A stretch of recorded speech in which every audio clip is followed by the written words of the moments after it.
ನಮ್ಮ ಮೇಲೆ ಇಲ್ಲ ಸಲ್ಲದ ಆರೋಪಗಳನ್ನು ಮಾಡ್ತಾ ಇದ್ದಾರೆ, ರಾಜಕಾರಣದಲ್ಲಿ ಮಾಡ್ತಾ ಇದ್ದಾರೆ. ಇವಕ್ಕೆಲ್ಲ ಇರಲ್ಲ.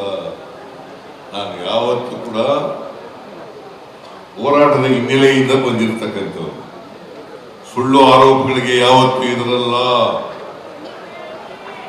ಸುಳ್ಳು ಆರೋಪಗಳಿಗೆ ಯಾವತ್ತೂ ಇದರಲ್ಲ. ಅವುಗಳನ್ನೆಲ್ಲ ಎದುರಿಸ್ತೇವೆ. ಬಹಳ ಜನ ಕಾಯ್ಕೊಂಡಿದ್ದಾರೆ, ಸಿದ್ದರಾಮಯ್ಯ ರಾಜೀನಾಮೆ ಕೊಟ್ಬಿಡ್ತೇನೆ, ಸಿದ್ದರಾಮಯ್ಯ ರಾಜೀನಾಮೆ ಕೊಟ್ಬಿಡ್ತೇನೆ.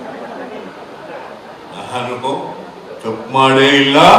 ಅದರಿಂದ ರಾಜೀನಾಮೆ ಕೊಡತಕ್ಕಂಥ ಸನ್ನಿವೇಶ ನಿರ್ಮಾಣ ಆಗಲ್ಲ, ರಾಜೀನಾಮೆ ಕೊಡಲ್ಲ.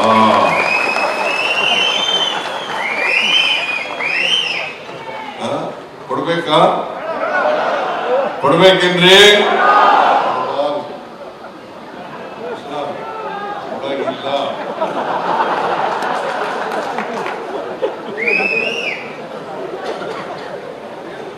ನಾನೇನು ತಪ್ಪು ಮಾಡಿಲ್ಲ. ತಪ್ಪು ಮಾಡದೆ ನನ್ನ ಮೇಲೆ ಸುಳ್ಳು ಆರೋಪಗಳನ್ನು ಮಾಡ್ತಾ ಇದ್ದಾರೆ. ಅದರಿಂದ I am not going to resign. I will fight politically.